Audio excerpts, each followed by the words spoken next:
Hi, hello. Hey, we're here. Yeah, Good it's morning. no song and dance, no opening intro, no opening Do, act. do, It's do, do, just do, do, Just do. give it to him raw. Come Yeah, on.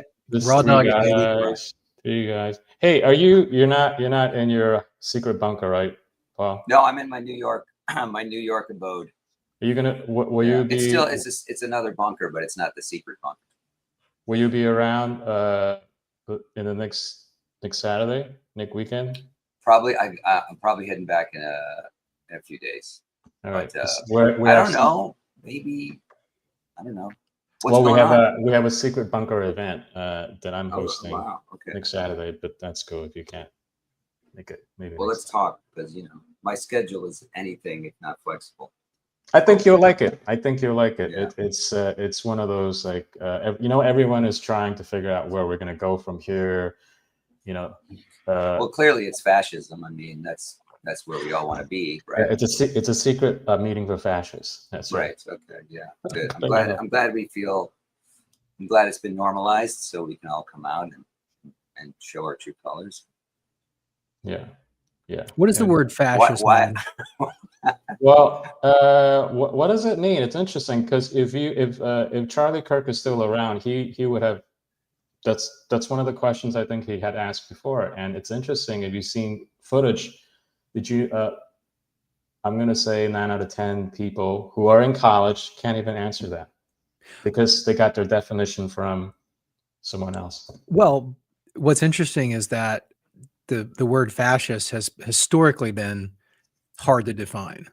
I think even like George Orwell, you know, poo-pooed it. He was just like, it's a nonsense pejorative. It doesn't really. It's this weird, word that they use to describe, sort of dictatorial, leaders.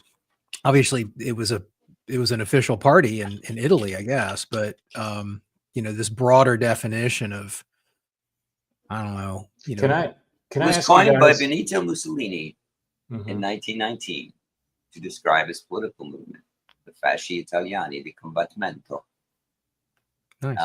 But it's always sort of it is pretty like it was used in a specific way, and then it became this incredibly broad. Since denazification, it just became this incredible label in this bucket into which you could dump anything that was anti-globalist, anti-liberal, whatever. It just became this massive, this floating signifier for bad stuff. That's right. I You know, Well, you guys correct me if I'm wrong, because you probably have a better understanding of European history. I I thought that the fascism as a pejorative kind of gained popularity uh, in high society when the um, the people that were in what was Hitler's party before? Was it always called Nazism? Not Nazis? Were they always? Was it another name? Anyway, so in that partisan environment, the communists were uh, targeted too, and I thought it was them who kind of put that into society that that's how we're going to describe people who oh are yeah, yeah, it was oppressing us. yeah. I mean, it was. I mean, this was kind of an explicit sort of what I learned is an explicit thing from Moscow that people in their allies in the West is you want to characterize your enemies as fascist because it's piggybacking on the existing post World War II, um, you know, animus towards fascism, which is a good thing. So they were using it as an epithet and to lump a whole bunch of people in because that was Communists. also part of the um, this is kind of a fraught term, but the cultural Marxist um, intellectual movement. Marcuse, the Frankfurt School, Adorno, Horkheimer, these guys were involved in the academy, and they explicitly, like you read Marcuse, it's explicitly that um, so-called liberal society, they inverted it into, it's essentially totalitarian. but in a masked way, culturally totalitarian. And their greatest fear was fascism, and so that fear permeated the academy and sort of leaked into the elites, like you're saying, Perseus. It became an epithet that was pushed by communists and their fellow travelers. So what I found interesting is that people who use the word fascism, they seem to be oblivious to the fact that following the 40s and after the defeat of the Third Reich, communism is really the dominant political force in the world. I mean, yeah, you have America and the so-called free world, but if you look at the map, majority of the world came under the sway of communism. We have China, we have North Korea, we have countries in Latin America, the Soviet Union, and then even parts of the Middle East had versions of social, and India too, briefly. It was not communist, but it was a form of socialism, like state centralized control. So it was interesting when I came to the US and when I became very outspoken about communism, from my experience from that part of the world, I got called a fascist. And that was like, that's right. That's very rightly odd. so. I didn't understand. Yeah. I didn't understand it because Welcome. you understand, for people living outside the country coming to America, the reality that since the 50s and 40s, communism is the dominant, like, oppressive, totalitarian force in the world. So it's like, what bubble are you living in? What? Yeah. The fascists? Like, where are they? Yeah. And the only sign of fascists you see are these black and white footages. It's like, well, okay, that's your evidence that they're fascists, but I can tell you that there are still people living under communist regimes right now to this day, like north of Korea, there's North and South Korea, that there are, just name any number of examples to this day in the 21st century. So it's strange to me. Well, I shouldn't say strange. We probably know what's going on. That when you critique communism, they have positioned themselves like, well, you're a fascist, because the fascists were against Fascism communists. is like racism as a term. They still have, like, you know how racism, they have to keep it on life support so that they have something to fight and define themselves against. Fascism is like that, or it has been like that. I don't know about the future, but in this period, you have to create these bugbears, these bête noirs that you can fight against, to maintain the necessity for your ideology. And so, like, fascism is like this ghost that's been stalking the Western world, being kept alive by academics and intellectuals on the left, because they need some threat which is going to allow them to, execute their own power play. And this is also tied with decolonization. So decolonial studies, the kinds of things that are across the world, like if you say that any of the decolonial movements which led to communism in Africa and in all places around East Asia, this brands you as a fascist in the intellectual circles in America, because you prefer colonial rule, right? What are you? What kind of monster are you? And then they trot out the literacy rates and all these wonderful statistics to sort of apologize for the millions killed. So like that's the dynamic here in the U.S. If you move among the cultural elites here. And I also want to point out, I noticed, I've just learning that in Middle East politics too, you have the Islamists who like to use the word fascist too. That was very interesting. If you were to say, during like the pre-Ayatollah, when the Shah was in power in Iran, they would describe him as a fascist. Now, okay, he may have been very authoritarian in some aspect, but I didn't quite understand, like, how is he fascist in, like, the way Hitler was and Mussolini was. So it just seems like it also is a convenient epitaph for people in the people who are Islamists. So communists and Islamists, it seems like they do share some kind of political common language for anything outside of that. They're fascist, they're imperialist. The Red Green Alliance. Is that such a thing? The Red Green That's a Alliance? thing. Yeah, that's kind That's of a thing. That's a thing. Yeah, and so I mean, the idea is if you share, the enemy of my enemy is my friend kind of thinking. So like they're all working in this project to deconstruct the West, right? And they each have their own Yeah, bring it down. ideological Do you, thing. do you guys remember when the Republicans were the blue party in the United States I've heard on the of that. maps? I do Yeah. not. Oh Yeah, yeah, it was didn't they the try to switch it one year? Yeah, The Republicans were the blue up until the year 2000 when Bush v. Gore happened, and they made a conscious decision to swap it. Is that And- right? Like on the map with the states, and so Absolutely. 1996, there was It was Republicans were switched. blue. Wow. Yeah. The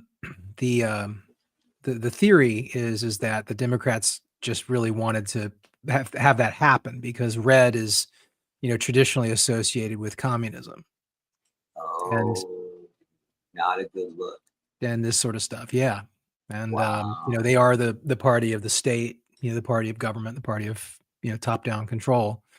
And, apparently, Tim Russert was a big driver of that swap, that color swap. But there was a lot going on, and I think it was brought up at the time. I've been meaning to kind of dig into it, but that's when it happened. That's amazing. I had no idea. I had completely forgotten that was the case, and then also the reason behind it. So marketing, like they just didn't want to. And it's been that way ever since. I mean, it's a real Wow. testament to their power, Mm-hmm. I mean, that's can you imagine if you did an election map with the colors reversed today? I think people's heads would explode. Yeah, Yeah. it would be a huge. The conspiracies would fly. Oh yeah. So, speaking of conspiracies flying, anything No. anything happening in the world? Did we talk last week after Charlie Kirk's assassination? I guess we did. We did. We don't. I feel like has to be many parts to it. But Just all a blur. I wasn't on, but you guys talked about it. I mean, it was the biggest news of the world. But that was the thing, man. It's hard to look at. My kids have seen it.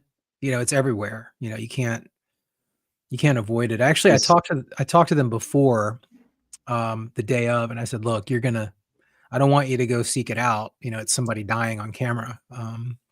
But you're gonna see it. And I tried to prep them. What are you gonna do? Yeah, that's got to be really hard. I can't imagine what it's like as a parent today with kids and trying to shepherd them through some of the horrible things online and keep them away from. I mean, my brother's kids are grown. I don't have kids, but my brother's kids are grown. They're in their 20s, and he was able to keep the phones and keep them away from stuff 10 years ago. But it's not. It just gets harder and harder.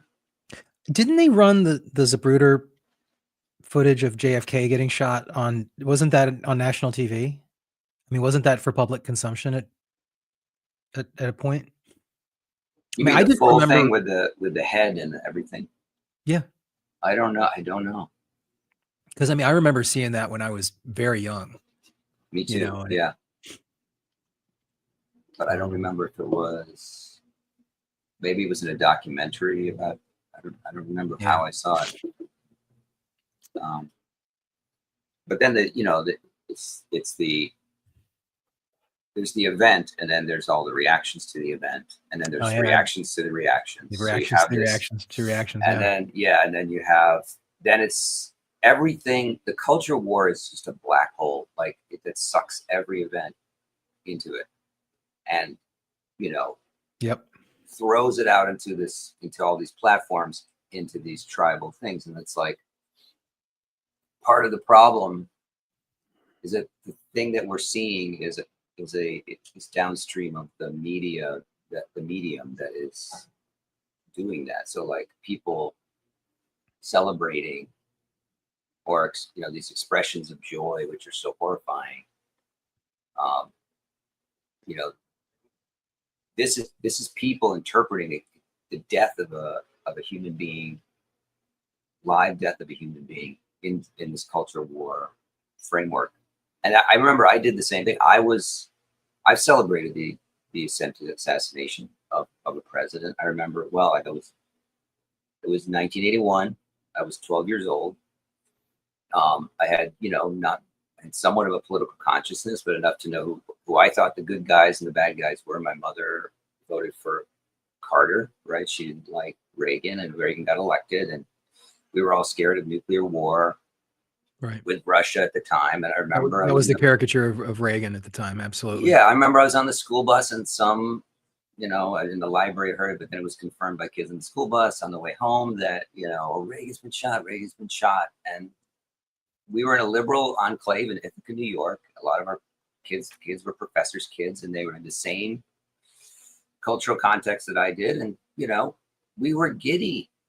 And I remember I went home to I got home, I bounded, into the house, and my mother was there. First thing I said is, "Mom, Reagan's been shot. Reagan's been shot." I expecting her to be happy, excited, share my glee, right? But then she slapped me across the face. Wow. She actually, before she did, she gave me a look, like it was a look of horror and shame, and disappointment, and just yes, like the whole. Yes, and the look actually hurt worse than the slap. I would imagine. And then the slap, and then I just remember it wasn't like didn't hurt. It was like a shocking. Right. I remember being shocked and learning something in a way that I never would have learned from a conversation. And that we talked about it afterwards. She explained, but like the slap is what I remember. I don't remember the conversation, but I remember the importance of what the slap meant. And the slap And the meant, look. And the look. And you are, for all the things that she hated Reagan about, he was the president. Right. Or he And was he's this a human being important and human all that good being. stuff. Yeah. And that's the kind of glue, I don't, some of it is youth, right? And some of it is, Absolutely. A lot of it's youth. a lot of it for is youth. sure. But I think I've seen some chart over time where political violence, that there's a chart that you see, it's like 30% or 40%. Historically, it was like 20% for that demographic. So it is rising. Yeah. But that's the kind of like, I think you can only get that from a post-war consensus that we've lost, this idea that like, we're Americans, and no matter what happens, no matter who our enemies are, we're all Americans. And that's disgusting to celebrate the death of an American, a president, or a cultural figure, or anything. Right. But let me ask you something. That's interesting. So you had you experienced immediate feedback. Yeah. To tell you that was your mother was acting essentially as a node in society. That was your feedback. That's not acceptable behavior. Do you think that all the TikTokers we're seeing celebrating have that benefit?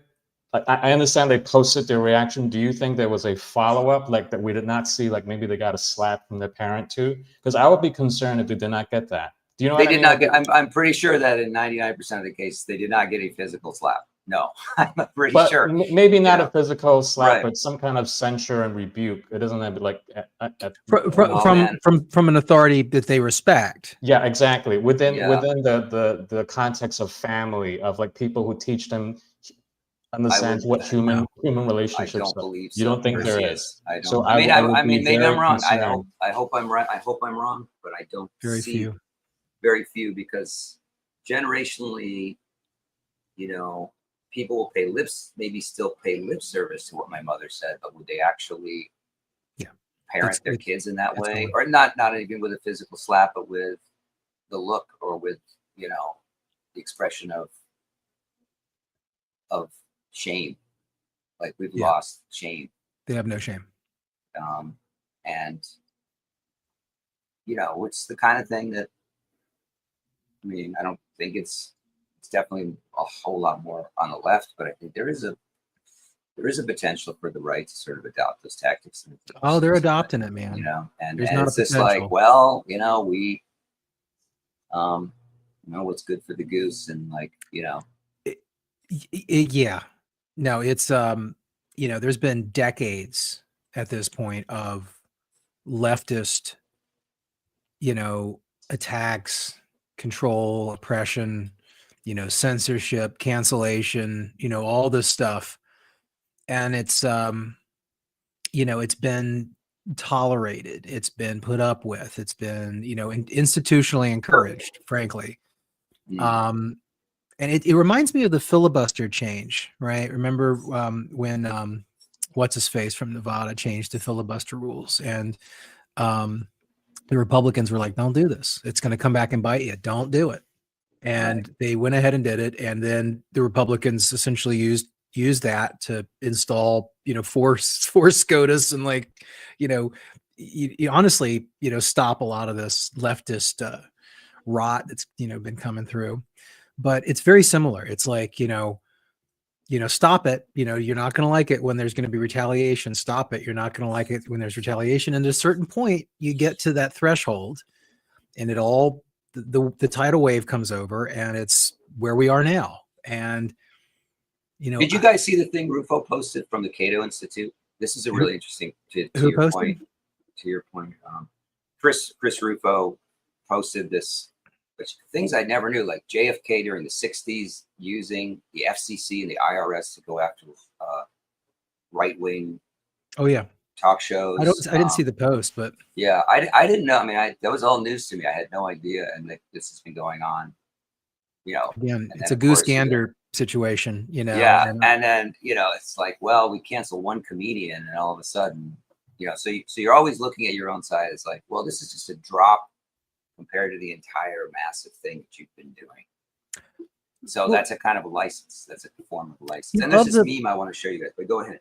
yeah, just real quick, you bring that up, but just while we're talking, of the cancellations, you know, of the blowback that we've seen, you know, honestly, Kimmel is the one of the least concerning, you know, because I'm sorry, but you know, he was the affiliates pushed back on him.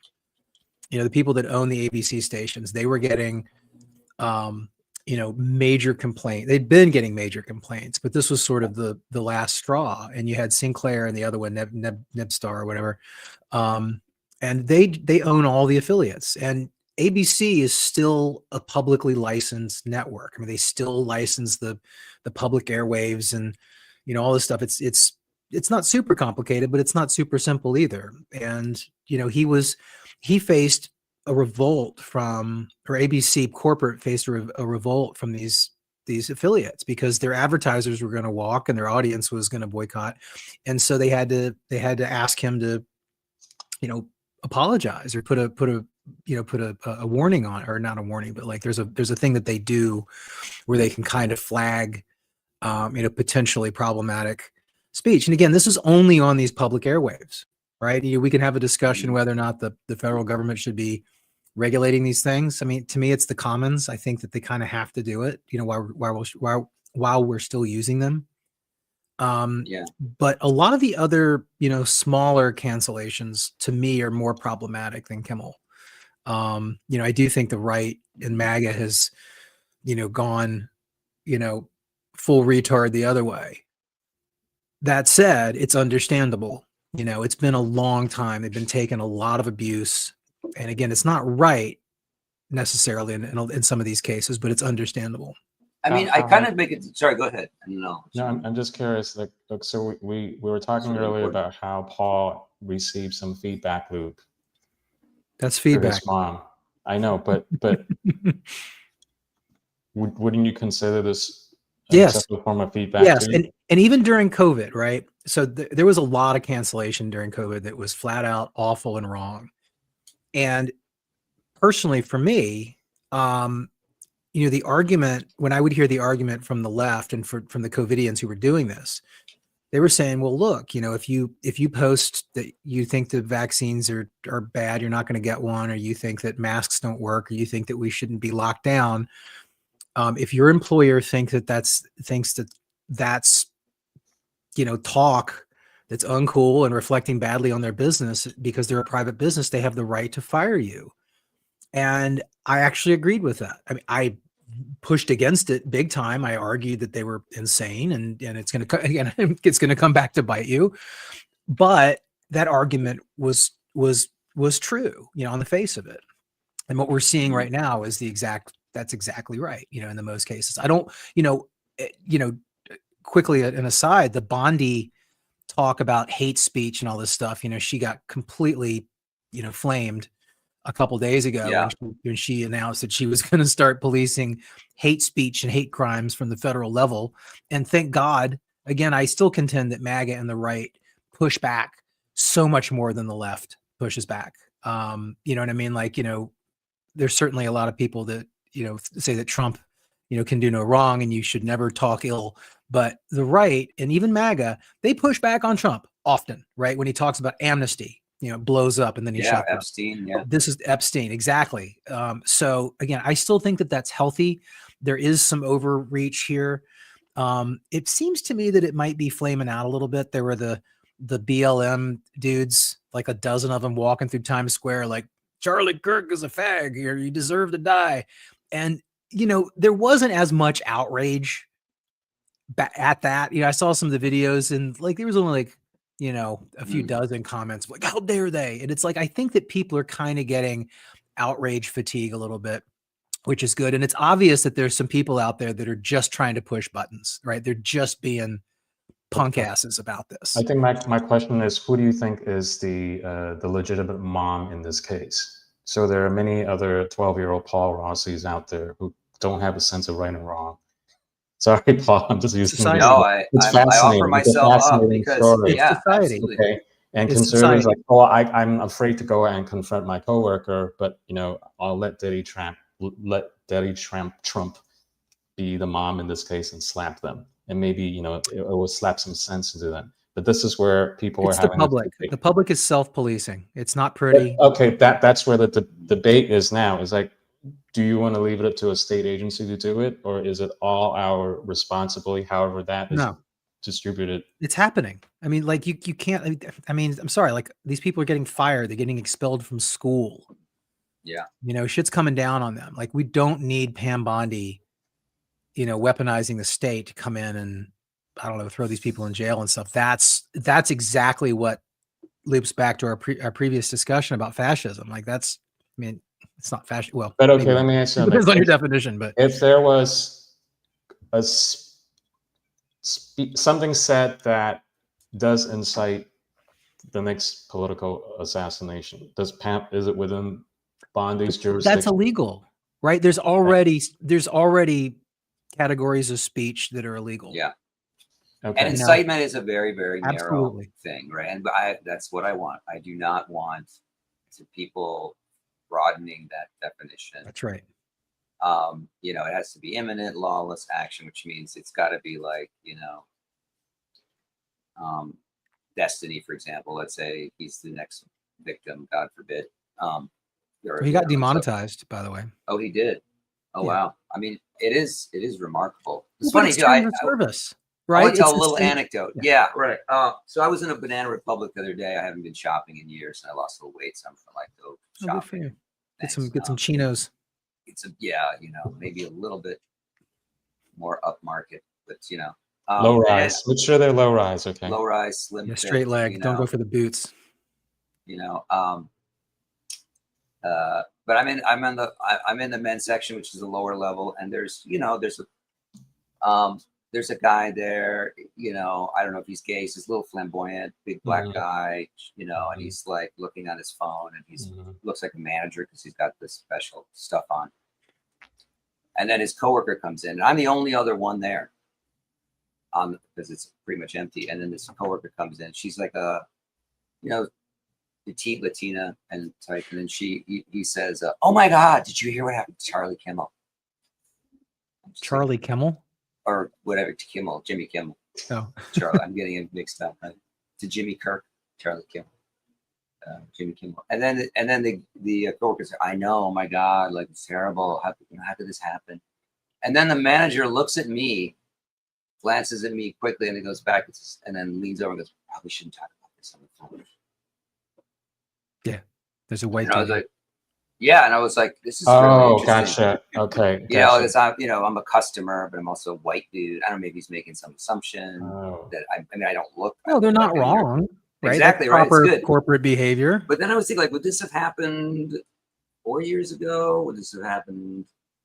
Like, no. Like, and then I got this sense of like, okay. No, this will not happen. So And I I'm got gonna like this. These people, like, they're afraid. I had this kind of realization. Oh my God! Like, I'm not ready for this. This is interesting. I don't know. I had a weird feeling. they're not afraid. They're just understanding that this is, be professional about it. And Yeah, But but you know what? That's true. But consequences. it's not purely logical. It was like because he had to look at me first. Right. There are And be now reminded. consequences. Yeah, and so like, yes, I mean, I'm sure they maybe had a talking to from corporate or whatever about this kind of stuff. But they also, Which they wouldn't have gotten a few years ago. Yeah, they might have Or even gotten in the last other year, direction. frankly. Yeah, I don't know.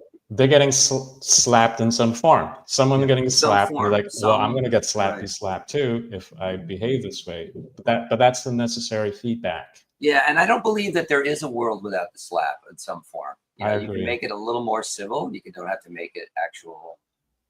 Yeah. You know, Slapping. but yeah.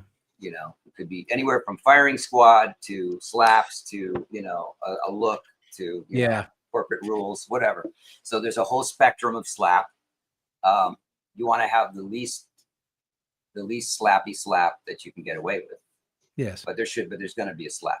But you want it to be effective, so you got to measure the slap quotient. Yeah. Yeah. But the slap has to hurt. It has to sting and Has to linger. be calibrated. Yeah, calibrate the slap to where it is effective, but no. But of course, nothing's perfectly calibrated, right? And it has to be so like unexpected and like come so swift, right, that you don't have time to cry or have a debate. You just right. But of course, we don't want the state doing the slapping, right? No, you're right. I agree again, with that personal, to some point, because person-to-person slaps. Yeah, it has to be through peers, right? And Or people within, or your boss, or your boss in significant others, something or that people you are who's from. gonna Yeah, be- with people that you're familiars. yeah, But familiars. if you are in that kind of bubble where your familiars are needed to be slapped too, then the slaps will not be forthcoming. Yeah. So yes, I just would like to point out that, Well, this is the you know, point. Great movie, great film. This is where we are in the program. This is right? interesting. So the person getting pummeled here is not getting slapped by the parent, but they are getting the signal from society through this other person that, don't stop this. Otherwise, you're not getting a slap, you get pummeled. So yeah. But this is what happens, right? Like if you keep turning the screws and you keep abusing your station, your power, you keep breaking the rules. And again, that's what the left has been doing in this country for way too long now. And they've been the bully. Sorry, they have. And at a certain point, the people who are getting bullied are gonna, wise up, and rise up, and they're going to fight back, and it is not going to be pretty. And the rest of the movie turns out pretty well. I don't know how we're going to do, but yeah. And I think it's a weird dichotomy, because you have these abstract debates online about the woke right, and you've got monarchists, and you've got the extrajudicial the people that want to take the people that are basically liberalists, dissenters of liberalism in one form or another. And then, but all those debates are kind of abstract.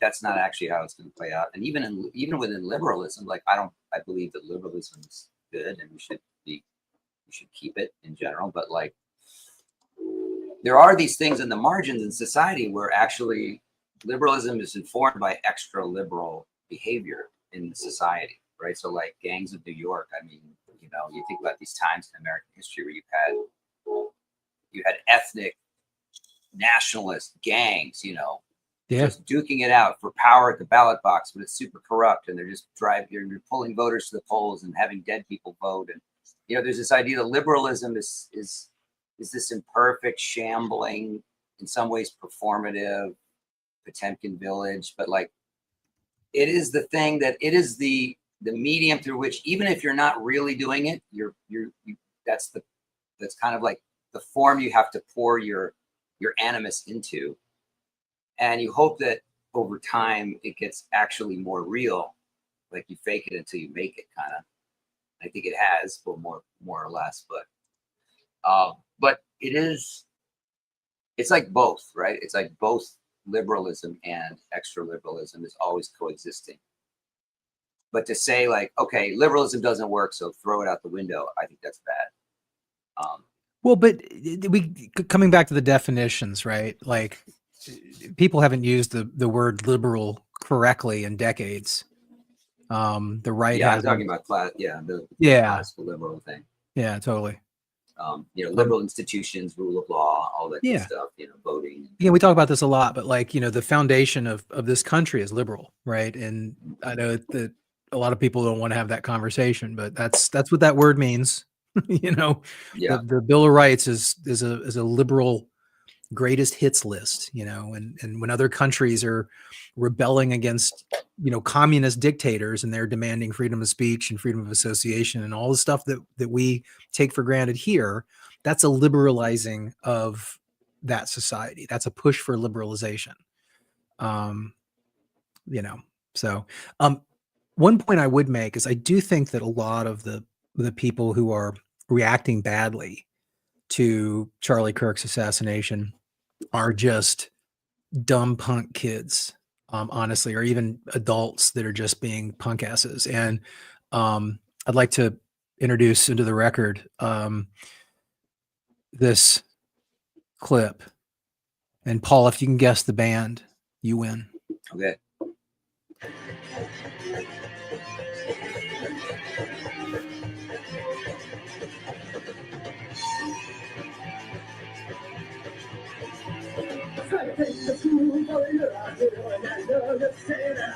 Oh yeah. Dead Kennedys. That's right. Yeah. Dead Kennedys, baby. Yeah. My point is just that, when tragic, awful things happen, there is an impulse in a lot of people to just be like, this is morbid, this is awful, and I'm gonna make fun of it. I'm gonna get some attention off of it. I'm going to, Sure.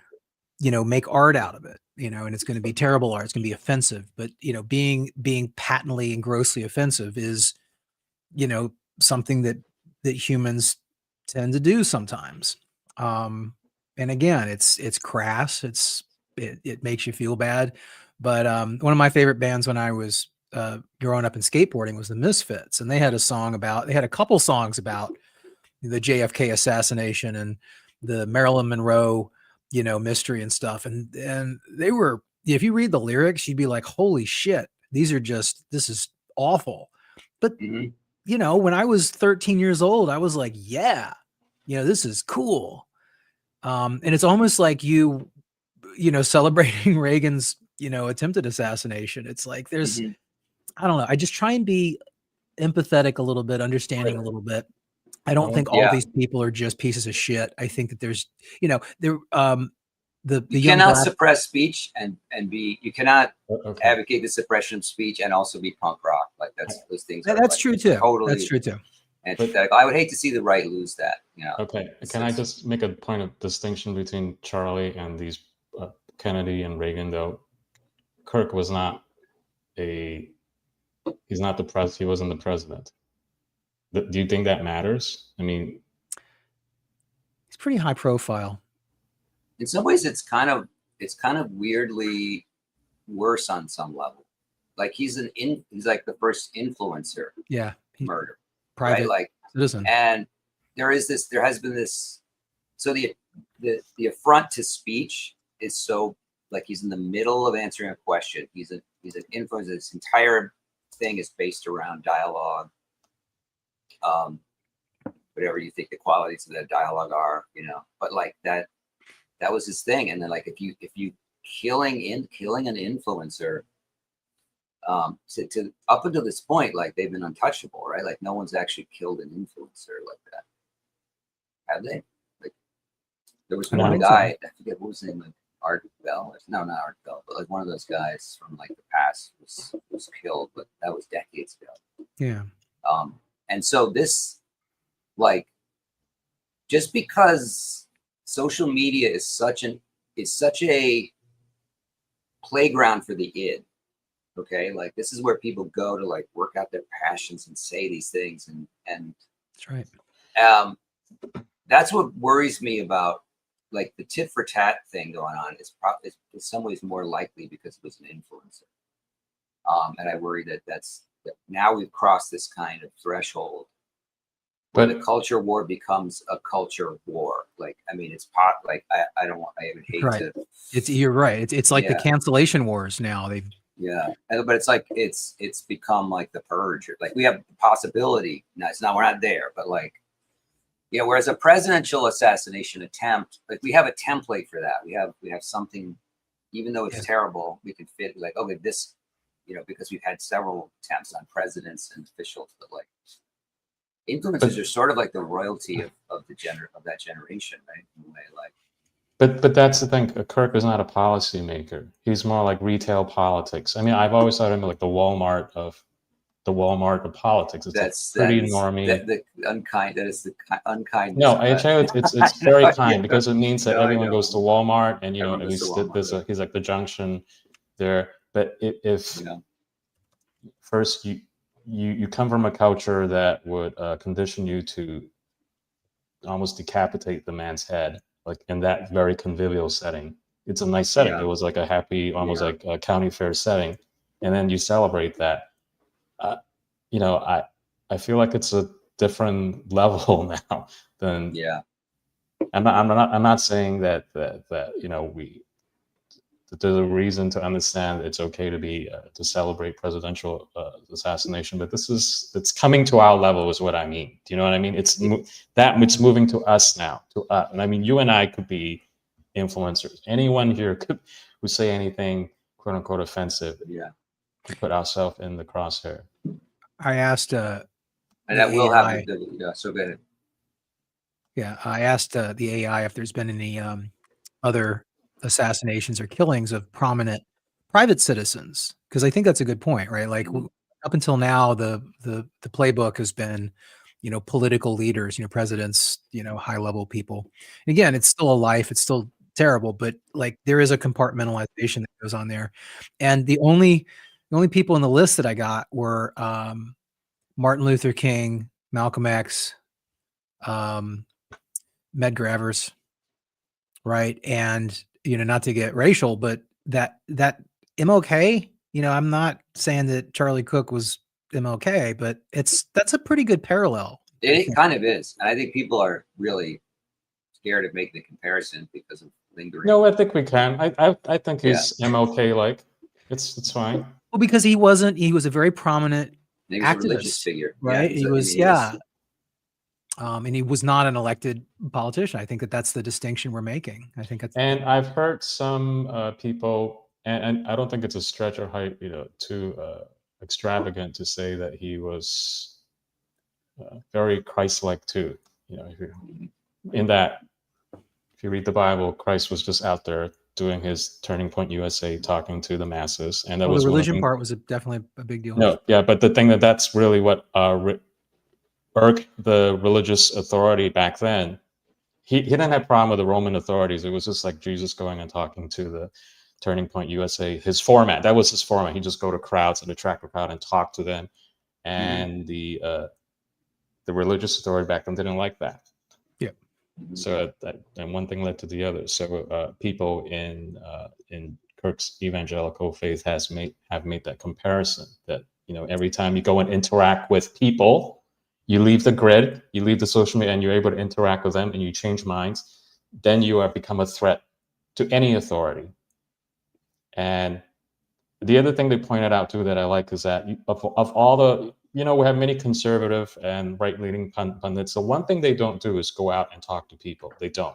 They have big accounts. Yeah. They show up every day to be heard, to tell you what to think, but they're never out there having the kind of format that Kirk did.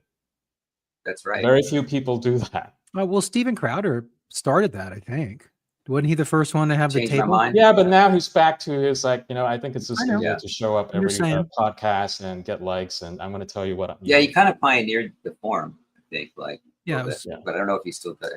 I think more people are going to do it now. Honestly, Yeah, that'd be great. Like, I'd love. yeah, that would be a good outcome here for sure. And then you have a lot of like for every video I see of somebody cheering his death, I see like these really touching videos of young people, saying, I never really knew who this was, and now I picked up the Bible, and now I'm going to church. And I don't know how much of that is sort of performative, but I think that it's actually good. I think that's a really good possibility. For one celebration video, you get 2 videos of young normies saying like, this is very kind of woke me up. Yeah. What's going on.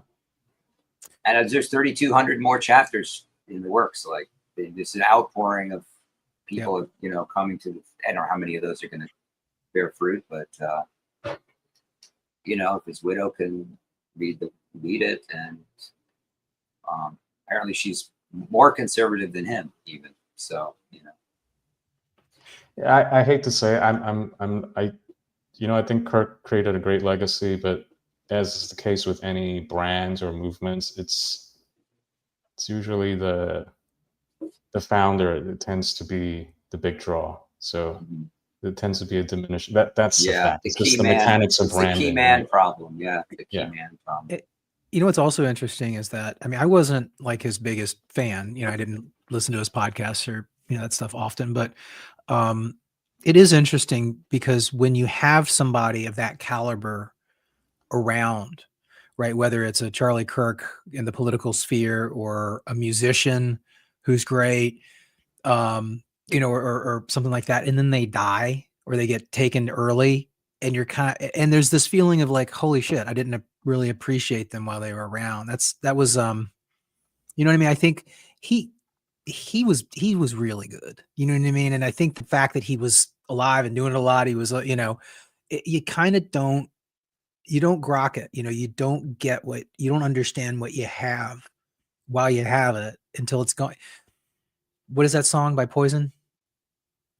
You don't know what you got until it's gone. That was a hair metal song. I'm into classical. Wasn't that Joni Mitchell? Wasn't it? I thought that was an old folk song. It's probably, I'm sure it's a lot of songs. Anyway. I would hate to go on a long trip with you, Eric, because your playlist would not jive with mine. I actually have a couple of hair metal songs and bands that I secretly like, but that's not what you would be subjected to in my car. No, not on a long trip. Like, oh my gosh, No. can we change the playlist? I don't listen to your metal. I like good music. You would like. I like a very. What are you into, Perseus? What's your? I just instrumental, no lyrics, please. I don't care for lyrics, and please no percussions. I can't stand percussions of any kind. It just what the fuck is wrong with you? It's like a drill. It's like a backhammer. I just need tones. I just need like. I need tones. I need just. So like Brian Eno or something. Like, yeah. What do you? John Tesh? What do you? Philip Glass? Like, where are we? I don't know. Yeah. Zamfir? What do you want? Pan flute? How about Enya? Yeah. Enya? Or Enigma? I do have Enigma, actually. That's my playlist. So if I want to torture you in a long trip, that's what I'll do. I'll play Enigma. And Sure, where are we going on this long trip? I know. For me, it's about the destination. Apparently we're going to musical hell. I don't know. We're not going to Burning Man, which is still ongoing. Do you guys know that Burning Man is still ongoing? I met some older burners the other day at a bar, like 50-year-old burners. They were talking about Burning Man. It apparently used to be fabulous. It used to be really fun. I went in 2000. Almost got heat stroke. Cool. I did get heat stroke, and it was but I recovered. But it was crazy because we were building one of those geodesic domes, Oh, wow. So and my friend, he was an engineer, math guy, and then we came to Las Vegas. We gambled a lot of craps. We actually made $3,000. We took that money and we bought all of this construction material for this PVC dome and rented a van and did all this stuff. And we drove out to the playa and we set, in the process of erecting this dome, like it was the blazing heat and I passed out. Wow. Crazy. But then there was a big sandstorm and then all of You sure it wasn't the ecstasy and the there were, ketamine you know what? were I was not a snorting? big druggie. Like everyone else around me was doing them, but I just wasn't that into the drug thing. Why would you go to Burning? You're not Something to do. I don't know. Like Well, I could see Paul I going wanted to to Burning see Man. it. I wanted to, but- you yeah. know, just All right. like but it was fun. We had a great trip and made money coming and going. So, Wow, nice. Anyway, you guys Well, want to, Yeah, I was gonna say what else is happening in the world, and this happened yesterday. the what are decline? we Oh looking yeah, at? this is his rating share or what? Yeah. Oh, I'd this say- is like, are we going to be talking about why he was really let go? The real reason? Well, we can, touched yeah, I on mean, it at the beginning, but this is going to be the left's new, torch They've rediscovered their free speech bona fides. immediately. Um, after all this shit they pulled. Is this Now they're not part- wrong. I mean, I don't think it's great that the FCC made this stupid comment, but the causal effect of that is totally undetermined. Like, did the ABC actually, or did the affiliates drop them because of this thing? There is a Apparently it merger was they the wanted to affiliates. do. And, They've come out and said it. That's what they said. But of course Yeah. they're going to say it. I mean, Well, once you've thrown Kimmel on the pyre, you can get a twofer. You can lose a bad show, and you can also, cash in on the virtue. yeah. Is the idea here that it was the free market that delivered the slap to Jimmy Kimmel even before Kirk, and it wasn't he wasn't yanked because of whatever. Oh yeah, the take us through this. administration is Take us doing. through this. Is that what this graph is Is showing the us? timeline? Pretty is this much. the timeline. Yeah. Pr- Okay. Pretty much. I mean, all of the late night, quote unquote comics who, over the last 10 years have become less and less funny and more political. Their shows have just started sucking, in terms of, audience share. And, it's interesting because Kimmel does have a lot of views of his clips and shit that they put on YouTube. But, YouTube, that's not, that's not money. That doesn't support a show, even though they get like millions of views on some of their funnier skits. That does not support, even come close to supporting a production like Jimmy Kimmel or Colbert. These are, multi-million, these are thousands of people, or not thousands, hundreds of people that work on these shows. They have writers' rooms that are dozens and dozens of people. And you need, corporate sponsorship of that. And in order to get corporate sponsorship of that, you need advertisers. And, the mechanics and the economics just were, on the cusp of not working at all for these people anyway. And so it seems like there's just, a straw on the camel's back scenario here with them, Colbert I don't think he did anything specifically. I think they just canceled his show weirdly a year in advance. Never heard of that before. But I don't know if you guys heard his comments, Jimmy Kimmel, but he essentially said that MAGA were the ones that killed Charlie Kirk and they were trying to blame the left for it. And, does he have the right to say that? Absolutely. And the funny thing is that I think something I don't know whether this is, but that he wanted to double down on this next episode after, Yes. and then that's when ABC was like, no, we don't. And that's where the affiliates come in. The affiliates right. were hearing it from their audience and their advertisers. Again, because they're the ones that actually do the advertising. Yeah. Program. And your point about the government sort of weighing in is true, right? Like I kind of wish that they had just let the affiliates kind of just use their marketplace to affect this or whatever. But apparently there was a need for some official cover. And I don't even mean that in a bad way, but like the FCC, like, again, this is public airways. This is ABC. This is not, Right. our YouTube channel here, right? And even if it was a YouTube channel, YouTube has its own terms of service, right? So there's rules to these private companies. There's limits and boundaries, and even protected speech, stuff that's not inciting, stuff that's not fire in a crowded theater or Knowingly, whatever. I think I looked up the guidelines, FCC, and it says like knowingly providing wrong information. Yeah. But that is, I think in the language in it was more about a news broadcast. Like if you were going to say, there's this hurricane moving in this direction, but it's actually moving the other direction. Right. Like that kind of thing. If it's a comic monologue, I really don't think that it's not really falls into that purview. Well, thought experiment. Like Yeah. rewind. Let's pretend we're in the 80s, right? When we had the three and a half networks still, mainly. So, yeah. And we So had not 20% of all viewers. Like this is the network is like 20%. Cable is 80%. Oh, you mean now? Now, yeah. Yeah. But Reverse, right? 80%. I'm just trying to reverse into sort of a more pure time with the FCC, because their charter has not changed, right? The fact that ABC's, on the public airwaves and they're under the control to some degree of the government. Obviously, we don't have the fairness doctrine anymore, right? But let's rewind to the 80s and pretend that, Johnny Carson or Jay Leno had said something about the Reagan assassination. Actually, it wasn't Jay Leno yet, but but something similar, right? The FCC absolutely would have given a strike. So imagine like the commies, like, let's say the bullets were engraved with, I love Stalin or something like that. And then Johnny Carson was like, yeah, they're always trying to blame the commies for something. But it's, it's saying that it wasn't communist. Yeah. Okay. I don't know if that what would be. What would we say? What would we do? I guess my question is if the FCC weighed in on that, right? Again, you got to remember with Jimmy Kimmel, the FCC did not make the call, right? They didn't say, we're taking your license away or whatever. Right. They just came out with a supportive statement. Didn't they say like, we can do this the hard way or the easy way or the hard way? I thought there was something like that. Like it was a bit of more of a threat.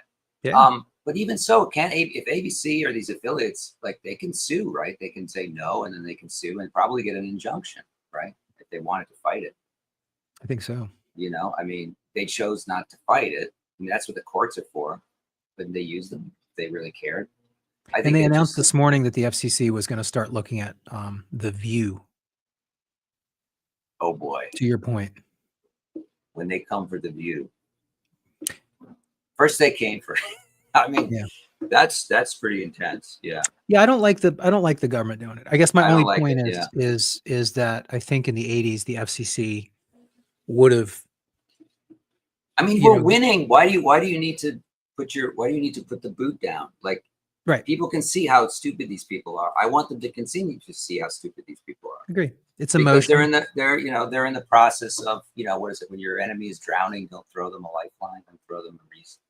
Right. And that's the argument. Let them that's the argument with a lot of this stuff. It's like, don't go full retard the other way.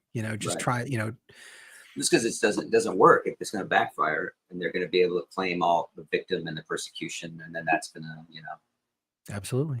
And that's why the pushback against Bondi and her hate speech bullshit was refreshing. Stupid. The pushback was refreshing because it was universal. But then Trump basically said similar thing, right? He did, and people pushed back on him too. But not as much. Yeah, it was kind of after the fact, and it was kind of lumped in. Because some of it is loyalty, some of it is he's always blustering, so we don't he's not the attorney general, like he doesn't know the law, so he can be an idiot, and we'll give him a pass. And he does troll people a lot. Yeah, there's an element of that. I think this thing where he told the ABC reporter, like, "We'll come after you." Yeah, like he wasn't being serious, but maybe we'll come after you. Yeah. But I agree. Now. Yeah, it's like, I wasn't Charlie Kirk's buddy or anything, but I don't think he would have wanted everybody to curb stomp the lefty. You know what I mean? Like a lot of this stuff feels like Charlie Kirk would have been horrified by it. Honestly, there is an overreaction. Again, I think it's dialing back a little bit, but it is counterproductive. These mobs burn out. Like they have a certain half-life, and they Yes. keep having to find softer targets. So when they went after people who didn't condone it but still said things That's about right. Kirk, That's like, right. You didn't then I'm condemn it. just like, you didn't condemn it enough. You said these nasty things. Like, you guys, you're losing the plot. And then I got dogpiled by chuds because I tried to say this is too I did much. too. Yeah, you you're know? a pussy. I mean, You're a yeah. So let them. But that's where we are. I think you're muted. You're muted, Perseus. Can't hear you. We can't hear you. Can you hear us? I'm sorry, guys. There you go. The zoning out. I'm just trying to process everything you guys said. It was very. What was the statement again? Dogpiled by chuds.com. I don't know that one.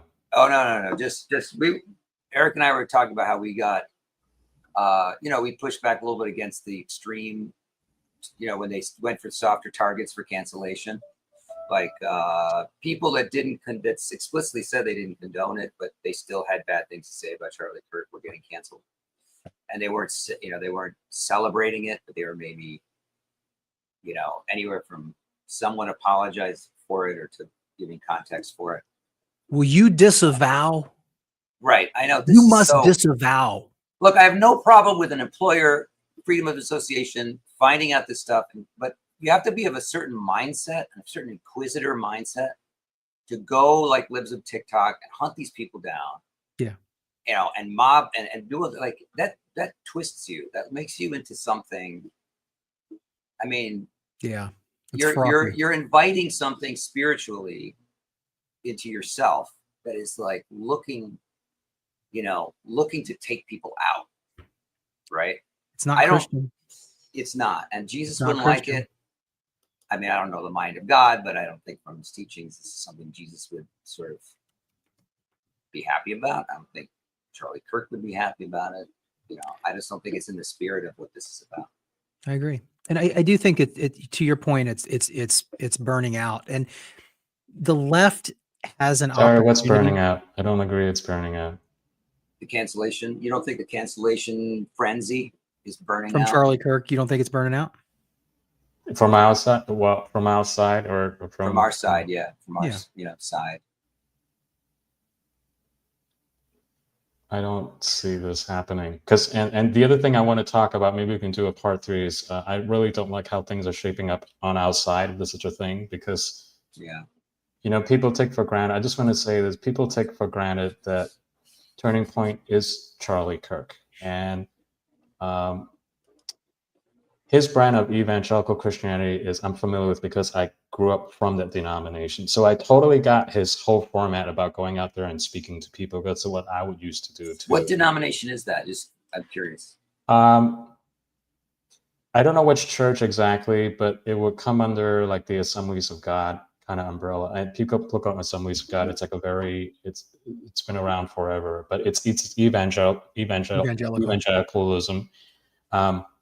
And part of that is, and I know this side would this is weird fracture over like, are you for Israel or against Israel? Just so you know that evangelicals believe in that the second coming Christ will come through Jerusalem. So, right. You Which can, is a big part of his support talk about being pro-Israel or whatever. I'm going to get into that hopefully in part 3.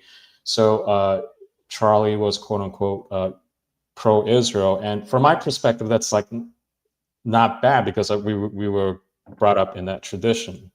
But where am I going with this? Is this the like dispensationalist, dominionist thing? Yeah, right there. The tribulation, millennialism. Right. So it's like a cosmic game of Survivor, and then the Jews. Yeah, because you really have to have Israel secure because okay. You need to have Israel secure because that's where Christ is going to come and begin the 1,000-year reign. So there's a whole eschatology to that people don't understand. But I'm just making that point. It's so weird because they're just temporary allies. Like at the end, the Christians are going to take over, and the Jews are going to. Well, yeah, I know it's a whole other thing to get into, but I just want to explain to people like we really shouldn't take for granted that I just don't think Turning Point USA is going to be the same with him gone, because I'm trying to explain that He was a very people person, and that's not a Yeah. skill that we see on our side right now. And going back to Agree. the question about cancellation, Agree. I did a lot of people who are thinking of kind of things on our side, and maybe rightfully so. I'm just saying that you don't have a moderate Walmart retail figure like American apple pie type of figure like Kirk there anymore. And this was the left's, the red carpet elites, I call them, a mistake. They they effectively shot themselves in the foot by Oh, going totally. after a target like that. Yeah, they killed the guy that was trying to have a conversation. You killed And the Walmart guy, and I meant that very yeah, respectfully. And now where are people going to shop? They're going to go and get the stuff in the back alleys with all totally. kind of ideologies. So There was a post from a friend of It's a good ours way to put it. Yeah. that said, I'm paraphrasing, but like my 14-year-old son was very upset because he watched Charlie Kirk's content and he was very distraught. And then this morning he came to me and said, "Hey, I found this new guy that's really cool, Nick Fuentes, Yeah. or what's his right. name?" Nick Fuentes. Yeah. Yeah, This is the and problem. I mean, who do you have left? and it's Yeah, like, oh, you know, interesting. Well, yeah, Fuentes, yeah. I mean, and Fuentes we could do a whole show on Fuentes and his particular appeal. And, you know, it's very interesting. He's definitely somebody you have to watch. You have to pay because he's now making a bid for the mainstream. yes, he did is. a He's trying very to well. One of soften the things his, he did is that after Kirk, he did a very moving kind of eulogy video, Yep, and I watched it. And it was very well done. he's a talented dude. Yeah, You know, and he's he's young, and he's just going to get better at it. there's a reason why he's popular. And he also did, you know, what's interesting, he did a whole piece on why it was outrageous and obviously untrue that the Jews assassinated Charlie Kirk. And are we if you know talking any, about Nick Fuentes or who? Who are you yes, talking Yeah, and Fuentes. yeah. Yeah, And he did, and this was sort of alarming because part of his brand, and again, I apologize, I'm not getting this exactly right. I'm not like an expert on this dude, but he's known to be sort of an anti-Jew dude. Like that's been, you know, Oh, his yeah, talking yeah. point forever. right. The And great for him, replacement being driven by Jews. Yeah, absolutely. And so for him to come out and not only sort of dismiss the conspiracy theories that Charlie Kirk was murdered by Netanyahu because he was not being as supportive of Israel as he should have been or whatever. It was odd. Like for his supporters, they were like, "What? Why are you defending Israel?" Like it was this thing, but it is obviously an effort by him to mainstream himself yeah, and fill this void. yeah. And it's Okay, I just want to just maybe from my end close with this. People need to effing remember that whatever political celebrities you kind of start your day with, like your cup of coffee, these are not people who build actual inhuman network relationships. They're not going to be there to literally take the bullet for you. They need to remember that. And where I respect Charlie a lot was he actually was there in person, you know, very Christ-like, if you will. So I don't care about Nick Fuentes. I don't care about Candace Owens. I don't care about Megyn Kelly. Bill O'Reilly. All these people are just talking heads at the end of the day. They're not going to be there to save your communities when other people are going to set it on fire. So people need to just remember that. You know, that's just my feeling. I think I'm part of this. Why the temperature has got so out of hand is because we are interacting with what we think is real through these talking heads. That's part of it, and we need to like detach from that. And I know. Here we are using this medium to do that. But my call to action has always been: when you're done listening to these three guys on Morning Coffee Stream, go out there and have the face-to-face, because that's where the real slap is delivered. That's where you get the real sensation. Like, okay, maybe I shouldn't be doing that because I'm going to get slapped, and this is not how you behave in civil society. Sorry. And I hope that Turning Point has, I mean, they must have people that are in the inner circle that are potential candidates to do what he did. I can't imagine that people wouldn't sort of see how efficacious it was and try to replicate that. I mean, I know what Ben Shapiro is going to take over on the tour. That's what I've heard. But it's him and like some other people. It's not. Like I mean, Ben Shapiro is not Charlie Kirk. He doesn't have he doesn't have the kind of vibe which is more user friendly. I think he's just a very in his head intellectual, you know, taking people apart, owning the libs. You know, you see these clips where there's actually back. I think you can't really replace them, but maybe they have somebody that's unknown. That I don't think that's going to be a problem. None of the people that we know right now in conservative media or right wing sphere know how to have conversations. They know how to argue. Yeah. I'm sorry, but Kirk is the only one that actually knows how to have Christian in the tradition that I'm familiar with, like an evangelical having a discussion, trying to bring someone. Do you think you need to have a religious? Not necessarily. Or to have that respect for the individual person, and validate the person. Socrates was pretty good at it, according to the story. That he's not religious, not that we know of. I mean, so it's just how you conduct yourself with another human being. So, anyway, that's it for me. So, yeah, we got to wrap up. But I do have. I normally am not the guy that has the nice beans. Whenever I've been asked to have something nice to go out with, it's always got a tinge of politics, and everybody kind of has a half frown on their face after. It's interesting, but doesn't quite, fit the brief. I have a good one today. You guys ready? Okay, go. All right. This is kind of apropos of nothing. This is just funny. We need it. You ready? I'm ready. Hit me. Slap me. Hey, excuse me. Would you mind taking a photo of us? Sure. Yeah. Thank you so much. That would be awesome. Thank you. Thank you so much. Perfect. That's so nice of you. Okay, that's good. Thank you. I bet we got a bunch of good ones. Thank you so much. That's good. Can you just give the phone back? Please give her phone. Don't shake your back. head. I'm just gonna grab it. Thank you so much. I took a bunch. Oh my God, he just took photos of himself. What an asshole. Was he doing that? I don't remember seeing that. I don't know. Sometimes when someone's taking a photo of me, I get really in my own head. Wait, how did he do that? Did you take that? No, of course I didn't take that. Did he use like a timer? Like a tripod or something? No, he definitely didn't have a tripod. Can you take a photo of us? Shut the fuck up. How did he do that? I don't know. Like, did we black out? I have no idea. And then they said, can you take a photo of us right now? Yeah. What is going on right now? Is this a screen recording? Yeah. He's figuring out his sexuality. Oh my God, he's a 4 on the Kinsey scale. But how did we not notice I it? did not How see did him we typing not at notice him all. doing Dad, I just figured out that I'm gay. Holy shit, is that his dad? You know what I just figured out? That is cool. So cool. So cool. He's supportive? I mean, it's good he's supportive. Is he okay? It feels like something's wrong. Thanks, Dad. I really appreciate it. What the fuck is he doing? Thanks, Dad. I think the takeaway here is that we need to be more present. Right. Okay, this is getting ridiculous. It's gratuitous. This has to be a trick. He's coming at it. He's coming at it from an angle. How did was he right get there that the whole shot? time. How did he get that shot? Like, there's no way that this is real. Holy shit, the 17th? That's today's date. Oh my God. Maybe, I mean, he could have done this in the morning, taken it then, and then, like, I don't know, airdropped it. Oh my God. That's the time right now. How is he This is not doing real. this? He's bending the rules of space and time. Oh, I guess this one's horizontal. Where is he? This feels like a movie. Your father is in a better place, my son. Oh no. His dad died. Thank you. Wait, this doesn't make sense. Wait, he just came out to his dad. Now his dad's on the ground. Whoa! Oh my God. They're in love. Oh my, that is a lot of tongue. Look at all this passion. He's going down on Whoa. him. He's going down on him. Oh, That's okay, enough. That's okay, enough. I feel like I'm okay. intruding. I gotta go. Do you have to? Yeah, I'm kind of in the middle of taking a photo of these two girls right now. How is he doing this? What the fuck is happening? Even real? Ow! Oh, look, he did take a photo of us. Oh yeah. Wait, my eyes are closed. There's something in my teeth. How did I not notice that? I don't know. Well done, Eric. Anyway, That was good. That was funny as shit. Whoever did that, that's brilliant. Yeah, really Well done. I really like that. So, okay. Well, thank you for bringing that happy beans for once. Hope you get in the habit of doing more. Oh, shut up.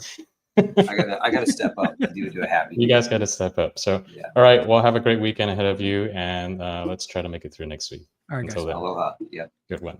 Thank you.